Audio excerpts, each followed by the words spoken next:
हम खबरें दिखाएंगे आपको देश दुनिया की, राजनीति की, खेल की, क्राइम और मनोरंजन की सभी छोटी बड़ी खबरें देखते रहिए आई कैप्चर न्यूज, सिर्फ आई कैप्चर न्यूज।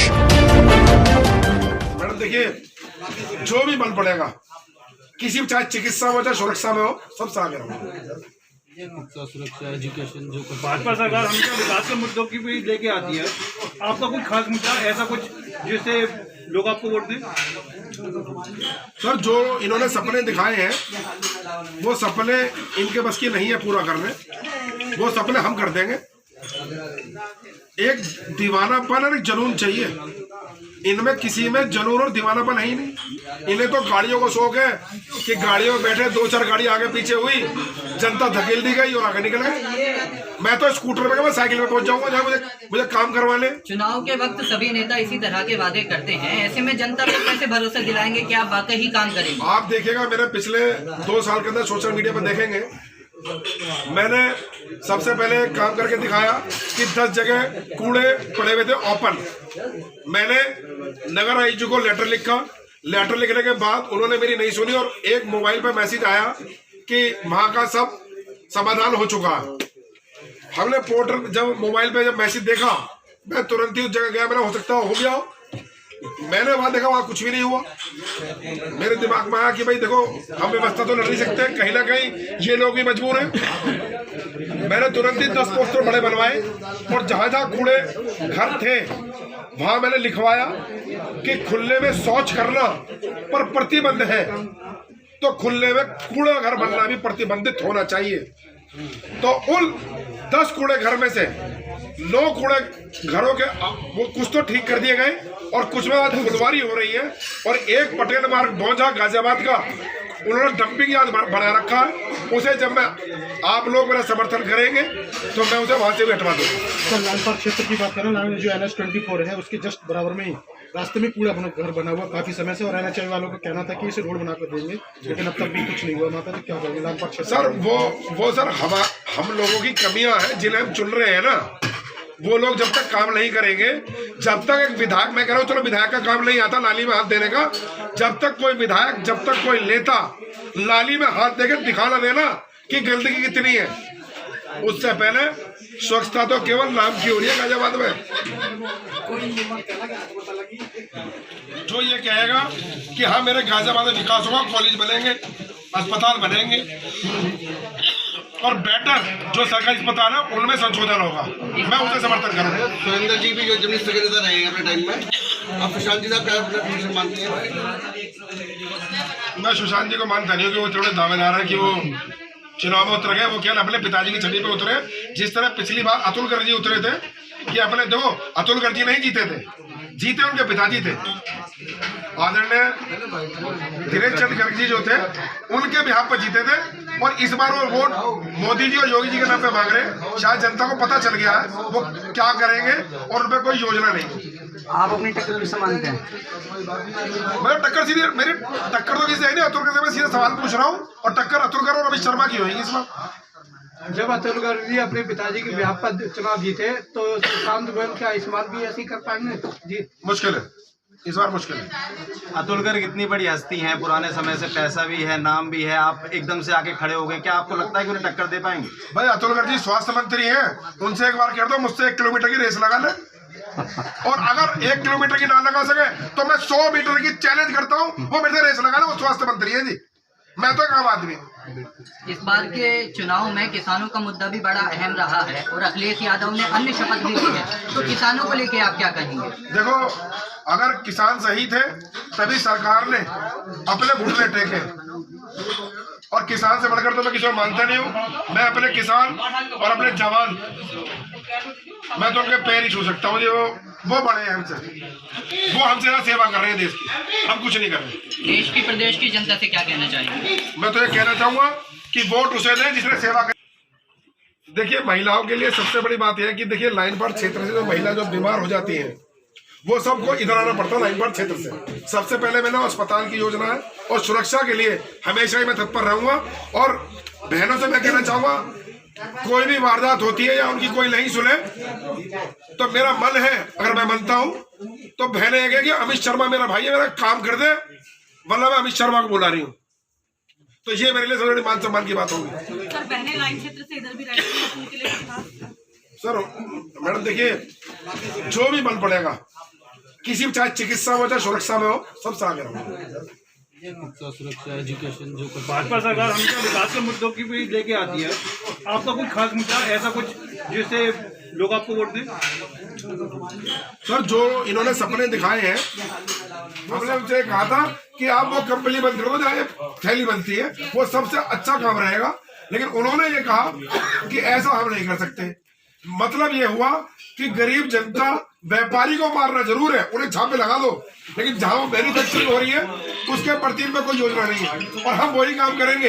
जो कंपनी 10 माइक्रोन की कंपनी, 10 माइक्रोन की जो पॉलिथीन की जो पैमाना होता है, हम उसी के अकॉर्डिंग उन्हें वही रोक लगा देंगे कि आप इस तरह की पिल्ली की मैन्युफैक्चरिंग ना करें। अमित जी, किसी दल से भी आपकी जब मिल में आपने नामांकन आज कर दिया है, किसी पार्टी से भी आपकी बात चली थी? सर ऐसा सर, गरीब व्यक्ति की सुनता कौन है, और हम पे इतना पैसा है लेकिन हम किसी को फंड दे रहे हैं। हमने जब फंड की बात करते रहे तो हमने हाथ जोड़ लिया, भैया हम फंड नहीं देंगे, हम मुद्दे की लड़ाई लड़ेंगे। और उन्होंने कई पार्टी से भी कहा भाई हम मुद्दे के पे लड़ना चाहते हैं, उन्होंने नहीं, तुम हमारे उस पर लड़ो जो हमारे मुद्दे को उठाओ। अरे भैया मान लो कोई भी पार्टी है, कोई कुछ फ्री दे रही है, आज कुछ फ्री दे रही है, वो तो सबको मिलना ही है जब तुम फ्री बांटोगे, लेकिन मेरे शहर की समस्या जब तक नहीं उठेगी मैं चुनाव नहीं लड़ूंगा आपकी पार्टी से। आपने देखा परिसीमन के बाद रायवा विधानसभा में 2 बार वैश्य समाज के प्रत्याशी जीते, क्या ये माना जाए कि वैश्य समाज का प्रत्याशी वहां से लगातार जीते हुए, इसमें बदलाव इस बार आएगा? नहीं, इस बार बदलाव आएगा जब जनता जागरूक होगी, जब जनता को पता चलेगा कि भाई हर बार यही लोग आ रहे हैं और ये इन्हें करना कुछ नहीं है, केवल अपनी प्रॉपर्टी को वो एक सेफ एंड साउंड तरीके से ले रहे हैं। देखिए, मिलना सभी को मौका चाहिए, कि गरीब को ही मौका मिलना चाहिए, वो क्या कर सकता है।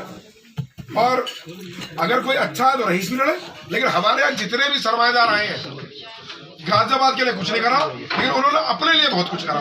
भाजपा छोड़ के बसपा से के शुक्ला चुनाव लड़ा है जी, ब्राह्मण है जी, वो उसके बारे में मुझे कुछ कहना नहीं है, वो उनकी पार्टी का वो है, वरना तो सुरेश बंसल जी चुनाव लड़ी रहे थे, वो तो अकस्मात उनकी तबीयत खराब हो गई, वरना उनका नंबर तो नहीं आता। पूछने का मतलब ये था क्योंकि वो भी भाजपा से बागी हुए हैं, क्योंकि आप भी अतुल जी के खिलाफ हैं, वो भी इस समय अतुल जी के खिलाफ है। नहीं, मैं भाजपा के खिलाफ नहीं हूँ, मैं केवल अतुल गर्ग जी से खिलाफ हूँ, और मैं सीधा नाम ले रहा हूँ जो आज तक किसी ने नहीं लिया हो। आप तो के शुक्ला जी भी ले रहे हैं सर, वो ले रहे तो मैंने तो उनकी आज तक देखा नहीं है। आप पहले जब खड़े हुए थे तो आपको कितनी वोटें मिली थी? मुझे पहली बार मैं चौथे या 5वें स्थान पे रहा लोकसभा में। 5 दिन में मैंने मेहनत करी थी, और मुझे यही नहीं पता था कि भाई क्या क्या चीज उसमें होती है। पहली बार मैंने आजमाने की कोशिश करी, मैं आ भी सकता हूँ या नहीं। जब भाजपा के खिलाफ नहीं है, अगर आप जीते तो उसको समर्थन करेंगे भाजपा को? मैं समर्थन वहां करूंगा जब मेरी जनता कहेगी, और जो मेरी बात मुद्दों की लड़ाई है, हमने मुद्दे की बिगुल बजा दी है। अब देख रहे हैं जनता हमारे लिए क्या सोचती है। अतुल गर्ग जी ने एक बात कही थी पिछले चुनावी मुद्दों में कि 39 इलेक्ट्रिकल बस आएंगी, जिसमें से एक बस 5 साल में वो नहीं ला सके। क्या केवल वो चुनावी मुद्दे हैं? मेरा एक वादा है अपनी गाजियाबाद की जनता से, अगर वो मुझे चुनती है, मैं सबसे पहले लाइन पार क्षेत्र में एक विद्यालय और एक अस्पताल का निर्माण करूंगा। अगर कोई ये सोचता है कि मैं कैसे कर दूंगा निर्दलीय, तो मैं आपको एक चीज बताना चाहूंगा, मैं भीख मांग के भी वो अस्पताल और वो विद्यालय मैं बनाने का अग्रसर रहूंगा। भाई एक बार आपने मौका सबको दिया है, एक बार मौका हमें भी दें। दिल की बहुत सी बात ऐसी है कि कोरोना काल में बहुत सी माता बहनें विधवा हो गई, बच्चे यतीम हो गए, कोई उनकी फरियाद सुनने वाला भी नहीं है। अब हमें ये नहीं सोचना कि कौन सी किस पार्टी में, हमें ये सोचना है कि हमें ऐसा व्यक्ति चुनना है जो सुख दुख में साथ रहे। और मेरा वादा है गाजियाबाद की जनता से, मेरे सारे सुख उनके होंगे, आपके सारे दुख मेरे होंगे। बाकी आप कुछ पूछना चाहे तो पूछ सकते हैं। निर्दलीय आप खड़े हुए थे, इस बार फिर से खड़े हो गए हैं, तो आपको क्या लगता है कि जनता आपको क्यों जिता है? देखिए, इस बार मेरी माँ ने मुझसे एक बात कही है कि मैं तुझे टीका नहीं करूंगी, जैसे और जो प्रत्याशी खड़े होते हैं उनकी माँ उन्हें टीका करती है, रोली से चावल लगाती है। मेरी माँ ने मुझे कफन दिया है और कहा है गंदी राजनीति पे कफन डाल के आइयो, और मैं अपनी माँ की बात टालता नहीं।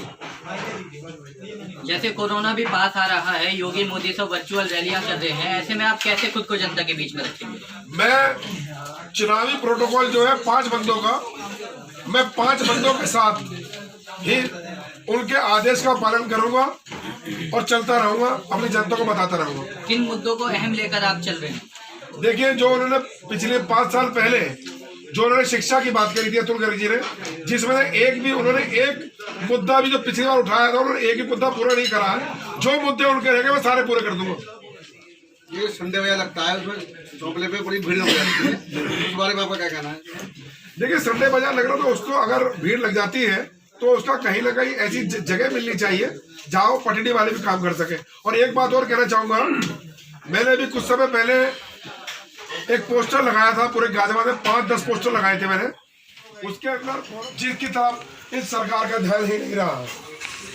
खरोला कांड में अतुल गर्ग जी ने को जनता ने कई बार फोन करा है, लेकिन उन्होंने एक बार भी उनका दुख नहीं समझा, बल्कि आशा शर्मा जी और अतुल गर्ग जी ने उन्हें एक तोहफे में 35% आउट टैक्स में वृद्धि करके जो तोहफा दिया है, शायद वो गाजियाबाद की जनता भूलेगी नहीं।